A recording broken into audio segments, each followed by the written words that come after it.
नमस्कार, मी डॉक्टर युवराज उज्ज्वला रामचंद्र येडुरे. सर्वप्रथम आजचा जो विषय आहे तो गोकुळ संदर्भात आहे आणि सर्वांनाच मी सर्वप्रथम एक स्पष्ट करतो की मी कोणत्याही संस्थेचा दूध उत्पादक किंवा संस्था चालक नाही आहे किंवा गोकुळ संघाशी निगडीत असा कोणताही संबंध नाही आहे. मी एक दूध उत्पादकाचा मुलगा आहे. गेली अनेक दिवस आपण या महाराष्ट्रामध्ये वरिष्ठ पातळीपासून गल्लीपर्यंत कट्ट्यावरती अशा अनेक चर्चा रंगत असतात. त्यातला चर्चेचा विषय आणि महाराष्ट्राच्या अस्तित्वाचा विषय म्हणजे गोकुळ. आणि या गोकुळची बदनामी करण्याचं काम आपलीच लोक करत आहेत. ज्या शेतकऱ्यांनी सकाळपासून संध्याकाळपर्यंत काबाड कष्ट करून हा गोकुळ संघ उभा केला आहे आणि हा उभा करत असताना अनेक शेतकरी ह्या गोकुळ संघाच्या जीवावरती मुलांचे शिक्षण, त्यांच्या उपजीविकेचं साधन ह्या गोकुळवरती चालतं. 1963 पासून या संघाच्या स्थापनेपासून आपण पाहतोय की या कोल्हापूरची प्रतिमा गोकुळ आहे. आणि गोकुळ संघाच्या बाबतीत अशा प्रकारचे बदनामीकारक या महाराष्ट्रामध्ये जे राजकारण चालले ते बंद करणं गरजेचं आहे. आज मोठा भाऊ, लहान भाऊ, बाप हा कुणाचाच संघ नाही आहे. हा कोल्हापूर जिल्ह्यातील दूध उत्पादकांचा संघ आहे. त्यांनी हा काबाड कष्टातून उभा केलेला संघ आहे. आणि आज उभा करत असताना स्वर्गीय NT सरनाईक आणि सोयेकर साहेब यांच्या माध्यमातून हा संघ उभा राहिला. हे टिकवणं काळाची गरज आहे. आज सोशल मीडियाच्या माध्यमातून आपल्या न्यूज चॅनलच्या कमेंट बघितल्या तर त्या ठिकाणी व्यक्त होणाऱ्या कमेंट जे दूध उत्पादक आहेत, युवक आहेत, तर हा गोकुळ उभा करत असताना जे काही परिश्रम करणारे आमचे दूध उत्पादक आहेत त्यांना घेऊन निर्णय घेणं गरजेचं होतं.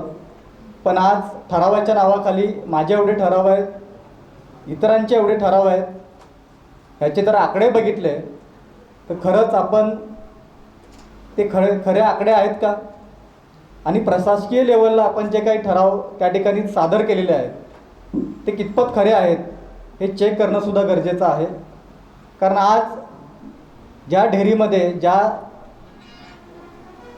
संस्थेमध्ये आपण दूध घालतो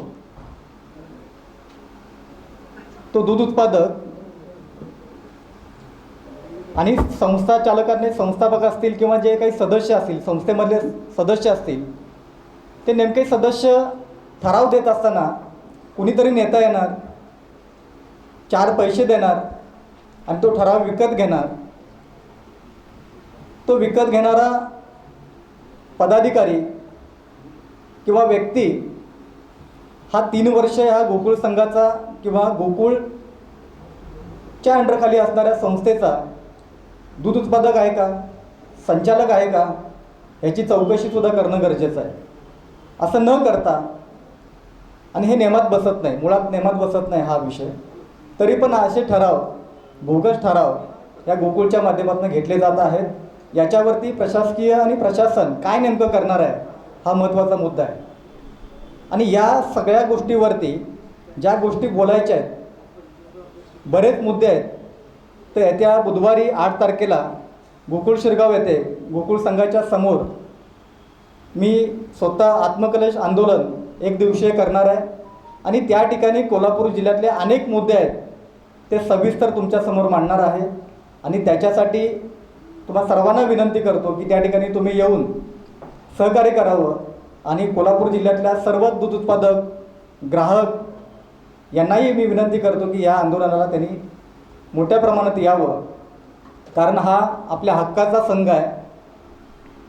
आपले आईवडील काबाड कष्ट करून खेडेगावामध्ये या दूध संघामध्ये दूध घालत असतात आणि त्यातून शिक्षणासाठी मोठी झालेली, नोकरीसाठी शहरामध्ये आलेली लोक, माझे आईवडील, माझा भाऊ, माझे गावकरी दूध घालतात. ते दूध त्यांचे गोकुळचे प्रोडक्ट हे शहरामध्ये विकत घेतात.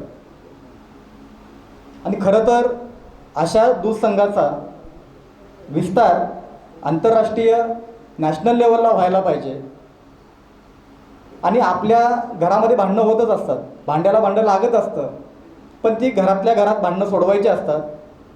हे आपण महाराष्ट्र राज्यामध्ये ह्या गोष्टी काही पसरावं लागलं आहे गोकुळ संदर्भात, आणि हे गोकुळ हे कोल्हापूरचं नाक आहे आणि हे कापण्याचा प्रयत्न अनेक वेळा केला जात आहे आणि त्याच्या विरोधात आम्ही उभा आहोत. कारण प्रत्येक दूध उत्पादकांच्या हक्कासाठी कोणीही बोलायला तयार नाही. त्यांच्या सगळ्यांच्या व्यथा आम्ही घेऊन या ठिकाणी आलो आहोत. अनेक वेळा या महाराष्ट्रात बघायला गेलात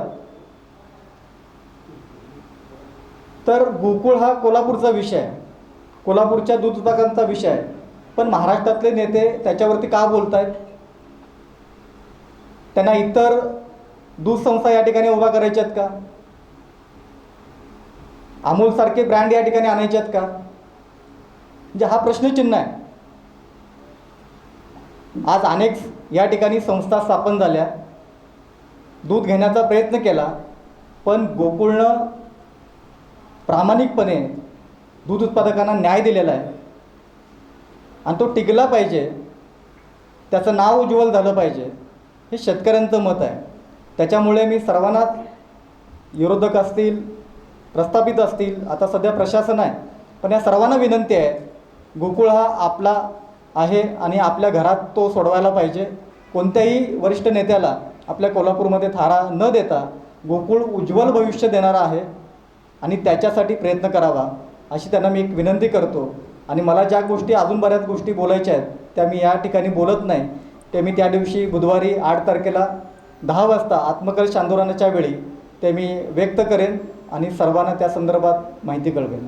जय हिंद, जय महाराष्ट्र.